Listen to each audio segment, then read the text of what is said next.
ಗಡಿಯಲ್ಲಿ ಮರಾಠಿ ಪುಂಡರನ್ನ ಸದೆಬಡಿಯೋದಕ್ಕೆ ಕನ್ನಡ ಪರ ಸಂಘಟನೆಗಳು ನಿರ್ಧರಿಸಿದಾವೆ. ಅರ್ಥಾತ್ ಕರ್ನಾಟಕ ಬಂದ್ಗೆ ಕರೆಯನ್ನು ಕೊಡಲಾಗಿದೆ. ಇದೇ ನಿಟ್ಟಿನಲ್ಲಿ ಇವತ್ತೊಂದು ಮಹತ್ವದ ಸಭೆಯನ್ನು ಕೂಡ ಕನ್ನಡ ಪರ ಸಂಘಟನೆಗಳು ಕರೆದಿರುವಂತದ್ದು. ಪದೇ ಪದೇ ಬೆಳಗಾವಿಯಲ್ಲಿ ಭಾಷೆಯ ವಿಚಾರಕ್ಕೆ, ಗಡಿಯ ವಿಚಾರಕ್ಕೆ ಕಿರಿಕು ಮಾಡ್ತಾ ಇದ್ದಾರೆ ಪುಡಾರಿಗಳು. ಮಾರ್ಚ್ 22ಕ್ಕೆ ಕರ್ನಾಟಕ ಬಂದ್ ಬಂದ್ ಬಂದ್. ಬೆಳಗಾವಿಯಲ್ಲಿ MES ಪುಂಡಾಟವನ್ನು ಖಂಡಿಸಿ ಕನ್ನಡ ಪರ ಸಂಘಟನೆಗಳಿಂದ ಬಂದ್ಗೆ ಕರೆ ಕೊಡಲಾಗಿದೆ. ಅಖಂಡ ಕರ್ನಾಟಕ ಬಂದ್ಗೆ ಕನ್ನಡ ಪರ ಸಂಘಟನೆಗಳು ಕರೆಯನ್ನು ಕೊಟ್ಟಿರುವಂತಹದ್ದು. ಬಂದ್ನ ರೂಪುರೇಷೆಗಾಗಿ ಮತ್ತೊಂದು ಮಹತ್ವದ ಸಭೆಯನ್ನು ಕರೆಯಲಾಗಿದೆ.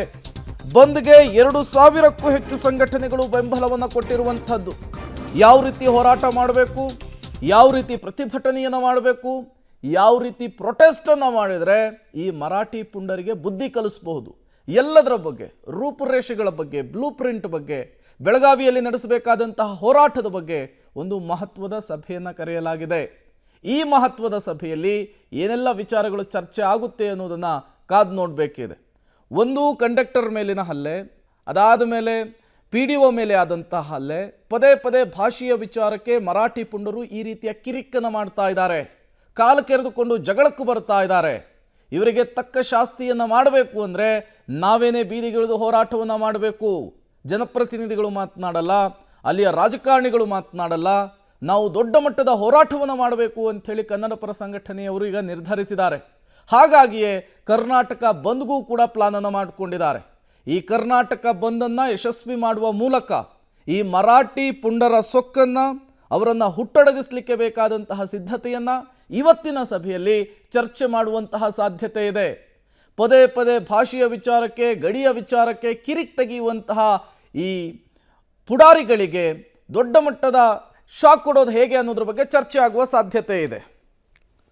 ಮತ್ತಷ್ಟು ಡೀಟೇಲ್ಸ್ ಅನ್ನು ಕೊಡ್ತಾರೆ ಪ್ರಕಾಶ್, ನೇರ ಸಂಪರ್ಕದಲ್ಲಿ ಜಾಯಿನ್ ಆಗಿದ್ದಾರೆ. ಪ್ರಕಾಶ್, ಇವತ್ತಿನ ಸಭೆಯಲ್ಲಿ ಏನೆಲ್ಲ ವಿಚಾರಗಳು ಚರ್ಚೆ ಆಗುತ್ತೆ ಅನ್ನೋದು ಒಂದು ಕಡೆ, ಮತ್ತೊಂದು ಕಡೆ ಈ ಬಂದ ವಿಚಾರದಲ್ಲಿ ಕನ್ನಡ ಪರ ಸಂಘಟನೆಗಳಲ್ಲೇನೆ ಒಮ್ಮತ ಇಲ್ಲ. ಒಂದಿಷ್ಟು ಜನ ಹೋರಾಟಗಾರರು ಈ ಬಂದ್ಗೆ ಬೆಂಬಲ ಇಲ್ಲ ಅನ್ನುವಂತಹ ಮಾತನಾಡ್ತಿದ್ದಾರೆ. ಆ ಬಗ್ಗೆ ಏನಾದರೂ ಚರ್ಚೆ ಆಗುವಂತಹ ಸಾಧ್ಯತೆ ಇದೆಯಾ?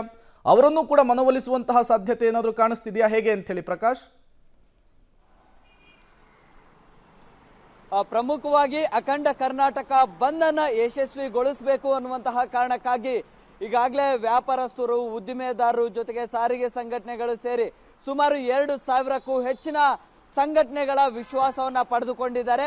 ಅದರ ಜೊತೆಗೆ ಒಂದಿಷ್ಟು ಕನ್ನಡ ಪರ ಸಂಘಟನೆಗಳು ಈ ಒಂದು ಬಂದ್ಗೆ ವಿರೋಧವನ್ನ ವ್ಯಕ್ತಪಡಿಸಿದ್ದಾರೆ. ಅವರನ್ನ ಮನವೊಲಿಸುವಂತಹ ಪ್ರಯತ್ನಗಳು ಇವತ್ತಿನ ಸಭೆಯಲ್ಲಿ ಕೂಡ ಆಗುತ್ತೆ.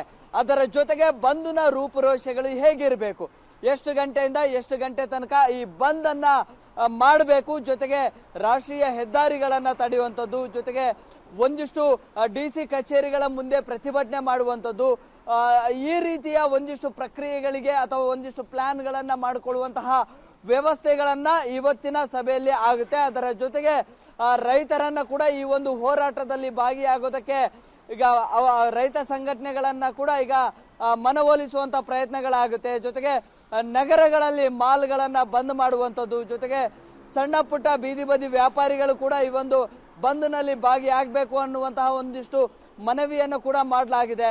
ಸೊ ಹಾಗಾಗಿ ಸಂಪೂರ್ಣವಾಗಿ ಅಖಂಡ ಕರ್ನಾಟಕ ಬಂದ್ ಯಶಸ್ವಿ ಆಗ್ಲಿಕ್ಕೆ ಏನೆಲ್ಲ ತಯಾರಿಗಳನ್ನ ಮಾಡ್ಕೋಬೇಕು, ಅದಕ್ಕೆ ಸಂಬಂಧಪಟ್ಟಂತಹ ಒಂದಿಷ್ಟು ಚರ್ಚೆಗಳು ಇವತ್ತು ಆಗುತ್ತೆ.